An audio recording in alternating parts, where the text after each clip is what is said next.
दोस्तों, एक समय की बात है। एक गांव में घनश्याम नाम का एक व्यक्ति रहता था। उसकी पत्नी का नाम लता था।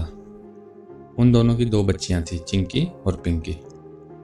घनश्याम अपने गांव में एक सेठ के पास मजदूरी का काम करता था और उसकी पत्नी उसी गांव में एक सेठ के पास उसके घर में उसके घर का काम करती थी। इस तरह से दोनों मिलजुल कर अपने घर का गुजारा चला रहे थे। लेकिन इस बार गर्मी कुछ ज़्यादा ही पड़ रही थी। घनश्याम अपनी पत्नी लता को कहता है कि इस बार तो इतनी गर्मी पड़ रही है कि बाहर जाओ तो ऐसे लगता है जैसे बारिश में चल रहे हैं। इतना पसीना आता है, काम पे जाने का मन भी नहीं करता, इतनी गर्मी है। ये कहते कहते घनश्याम मजदूरी के लिए निकल जाता है। इसके बाद लता अपने बच्चों को खाना खिलाती है और उनको स्कूल छोड़ने चली जाती है। चिंकी और पिंकी को स्कूल में छोड़ने के बाद वो सीधा अपने सेठ के घर जाती है, जहाँ पे वो काम करती थी। जैसे ही वो अपने सेठ के घर जाती है, सेठ की पत्नी उसे कहती है कि लता, अच्छा हुआ तुम जल्दी आ गई। तुम्हें पता है आज मेरे बेटे का जन्मदिन है, तो तुम पहले घर के सारे काम निपटाओ, उसके बाद मेरे साथ मेरी हेल्प करो, मुझे इस घर को सजाना है। लता कहती है ठीक है, मैं जल्दी से सारे काम निपटा लेती हूँ, उसके बाद मैं आपकी हेल्प करूँगी घर को सजाने में। लता घर के सारे काम निपटा के फिर अपनी मालकिन के घर को सजाने का काम करती है। उसके बाद लता कहती है कि मालकिन, सारा काम हो गया है, घर भी सजा दिया है, अब मैं चलती हूँ। मालकिन कहती है अब तुम जाओ, लेकिन भूलना मत, आज शाम को तुम अपने बच्चों को लेकर आना। मेरे बेटे के जन्मदिन की पार्टी है और मैं चाहती हूँ तुम अपने दोनों बच्चों को लेके आओ। लता कहती है ठीक है, मैं आ जाऊँगी। इसके बाद लता घर आती है और शाम को अपने दोनों बच्चों को तैयार करके अपनी मालकिन के घर आ जाती है। जैसे ही लता अपनी दोनों बेटियों के साथ अपनी मालकिन के घर में घुसती है तो उसके घर में बहुत ही ठंडा माहौल होता है। बाहर इतनी गर्मी थी लेकिन उनका घर बिल्कुल ठंडा था। चिंकी और पिंकी आपस में बातें करने लगती हैं कि देखो यार, बाहर तो इतनी गर्मी है लेकिन इनका घर इतना अच्छा है, इतना बड़ा है कि घर में घुसते ही ऐसा लग रहा है जैसे किसी वादियों में आ गए हों, ठंडी वादियों में। ये बातें उस घर की मालकिन का बेटा सुन लेता है जिसका उस दिन जन्मदिन था। वो कहता है हमारा घर ठंडा इसलिए नहीं है कि ये बहुत बड़ा है, हमारा घर इसलिए ठंडा है क्योंकि हमारे घर में एसी लगा हुआ है। चिंकी और पिंकी कहती हैं अच्छा, इसलिए इतना ठंडा है। वो कहता है हाँ। इसके बाद पार्टी शुरू हो जाती है। चिंकी और पिंकी बस इसी बात को लेकर इतनी खुश थी कि इस घर में बहुत ठंडा लग रहा था। वो ठंडी हवा खाते खाते उस घर का जो बेटा है उसके कमरे तक पहुंच जाती हैं। उस कमरे से भी बहुत ठंडी हवा आ रही थी। वो दोनों वहाँ खड़ी हो जाती हैं और ठंड का मज़ा लेने लगती हैं। धीरे धीरे वो दोनों उस कमरे में चली जाती हैं। वो कमरा उस घर में सबसे ज़्यादा ठंडा था। दोनों बहुत खुश होती हैं। चिंकी पिंकी को कहती है अरे देखो, ये कितना अच्छा बेड है, मखमल जैसा। ऐसा बेड तो मैंने कभी नहीं देखा। और वह दोनों बेड पे चढ़ के बैठ जाती हैं और हवा इतनी ठंडी थी, माहौल इतना शांतमय था कि उन दोनों को पता ही नहीं चलता कि वो दोनों कब उस बेड पे सो जाती हैं।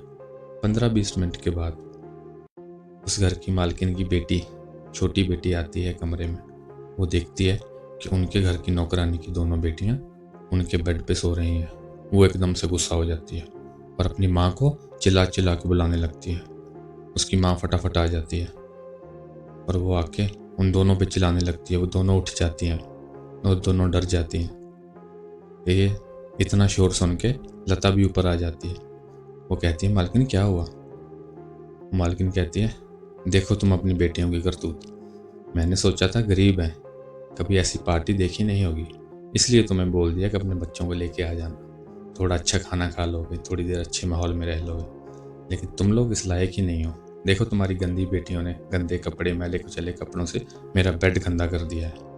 लता कहती है वो दोनों बच्चे हैं, नादान हैं, गलती हो गई उनसे, आप मेरी ये आखिरी भूल समझ के मुझे माफ़ कर दो। वो मालकिन कहती है नहीं नहीं, तुम बस इन दोनों को लेकर निकलो मेरे घर से और कल से काम पे भी मत आना। लता बहुत दुखी होती है, वो माफ़ी मांगती है लेकिन मालकिन एक भी बात नहीं सुनती और उन तीनों को घर से निकाल देती है। इसके बाद लता अपनी बच्चियों को लेके अपने घर आ जाती है। उस रात लता के घर में खाने का राशन भी सिर्फ उसी रात के लिए था। जैसे ही लता का पति घर आता है, लता उनसे कहती है कि देखिए, हमारे घर में तो अब राशन भी नहीं है, कल सुबह हम क्या खाएंगे। वो कहता है कोई बात नहीं, आज मेरे सेठ जी के यहाँ दावत थी, तो उन्होंने कुछ बचा हुआ खाना मुझे दिया है बच्चों के लिए, तो मैं ले आया हूँ। इस तरह से वो खाना खाते हैं और सो जाते हैं। अगले दिन जब लता को पता होता है कि उसके घर में कोई राशन नहीं है, तो वो फिर से सोचती है कि मालकिन से जाके माफ़ी मांगती हूँ, कुछ रुपए मांगती हूँ, शायद मेरी मदद कर दें। लता फिर उस मालकिन के पास जाती है, लेकिन उसको देख के मालकिन भड़क जाती है। तो तुम्हारी हिम्मत कैसे हुई यहाँ आने की? मैंने तुम्हें बोला ना मेरे घर में मत आना। तुम्हें देने के लिए मेरे पास एक फूटी कौड़ी भी नहीं है, निकलो यहाँ से। ये सुन के लता वहाँ से आ जाती है। वो अपने घर के रास्ते की तरफ होती है और सोच रही होती है कि अब मैं क्या करूँगी, पैसे कहाँ से आएंगे, बच्चे खाना कैसे खाएंगे। इतने में लता की नज़र एक पोस्टर पे पड़ती है जो दीवार पे लगा होता है, और उस पर लिखा होता है कि एक पकौड़े बनाने वाले की ज़रूरत है, जिसको भी ये नौकरी चाहिए नीचे दिए हुए फ़ोन नंबर पे कॉल कर सकता है। लता सोचती है कि पकौड़े बनाने तो मुझे बहुत अच्छे आते हैं, अगर मुझे यहाँ नौकरी मिल गई फिर तो मेरी सारी प्रॉब्लम ठीक हो जाएगी। लता वहाँ कॉल करती है और सेठ से बात करती है कि मैंने आपका नंबर देखा और आपको किसी पकौड़े बनाने वाले की ज़रूरत है। वो कहता है हाँ हाँ, तुम अभी आ सकती हो। लता सीधी वहाँ चली जाती है। पकौड़ों वाली दुकान पे पकौड़े बने हुए थे। वो मालिक कहता है कि तुम आज इनको सर्व करो। लता जितने भी ग्राहक आते हैं सबको पकौड़े देती है, सब लोग खाते हैं, चले जाते हैं और सारे पकौड़े बिक भी जाते हैं। शाम को दुकान का मालिक लता को कुछ पैसे देता है और कहता है ये लो तुम्हारी आज की मजदूरी, और कल से तुम ही पकौड़े बनाओगी। लता पैसे लेती है और सीधा जाती है किराने की दुकान पे। वहाँ से कुछ राशन लेती है और घर आती है और अपने बच्चों को बना के खाना खिलाती है। अगले दिन सुबह सुबह लता दुकान पर पहुँच जाती है। वो अपने हाथों से पकौड़े बनाती है। उसको बहुत तरह के पकौड़े आते थे, वो अलग अलग पकौड़े बनाती है। उस दिन उसके बनाए हुए पकौड़े कुछ घंटों में ही बिक गए और ग्राहक उसकी बहुत तारीफ़ें करने लगे और कहने लगे ऐसे पकौड़े तो हमने ज़िंदगी में कभी नहीं खाए। इस तरह से दुकान की सेल भी बढ़ जाती है। दुकान वाला कहता है लता, तुम्हारे हाथों में तो जादू है, तुम्हारे बनाए पकौड़े तो फटाफट बिक गए, कल से तुम और ज़्यादा पकौड़े बनाना।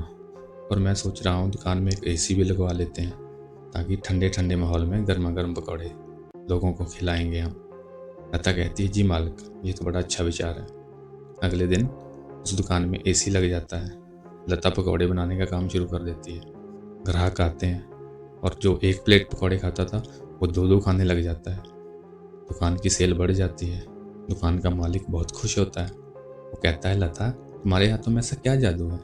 वो कहती है नहीं मालिक, ऐसा कुछ भी नहीं है, मैं तो बस सारे वही मसाले डालती हूँ लेकिन बिल्कुल बराबर मात्रा में, इसलिए पकौड़े इतने अच्छे बनते हैं।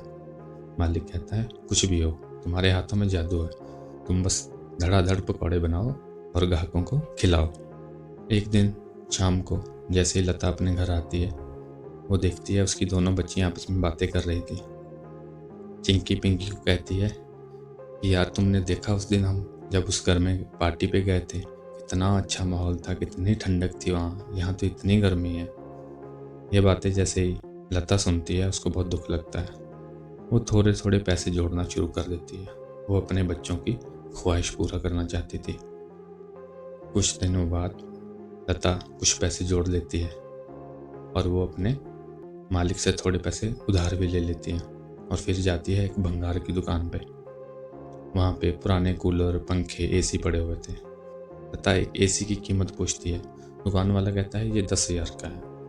लता कहती है इतना महंगा, कुछ कम करो। वो कहता है ये तो पुराना है, नया तो 30-35 हज़ार से कम नहीं आता। लता कहती ठीक है, फिर भी इसका कम करो, मैं तुम्हें 8,000 दूंगी। दुकान वाला कहता है ठीक है, बताओ कहाँ लगवाना है। लता उस एसी वाले को लेकर अपने घर आ जाती है और जैसे ही एसी चलाया जाता है उनके घर में पूरा माहौल ठंडा हो जाता है। चिंकी और पिंकी दोनों बहुत खुश हो जाती हैं और एक दूसरे को कहती हैं ऐसा लग रहा है जैसे बर्फ़ की चादर ओढ़ लिया। और जैसे ही लता का पति घर आता है, वो आके एसी को देखता है और कहता है वाह लता, तुमने आखिर बच्चों की ख्वाहिश पूरी कर ही दी। लता कहती है क्यों ना करती, बच्चे मेरी जान है, मैं इनके लिए कुछ भी कर सकती हूँ। इस तरह कुछ दिनों बाद लता का पति भी मजदूरी का काम छोड़ के लता के साथ उसी दुकान पे पकौड़े बनाने का काम करने लगता है। अब दोनों एसी वाली दुकान में पकौड़े बनाने का काम करते हैं और उनके दोनों बच्चे घर में एसी में खेल रहे होते हैं। इस तरह दोनों अपनी ज़िंदगी को दिन ब दिन बेहतर बनाने लगते हैं।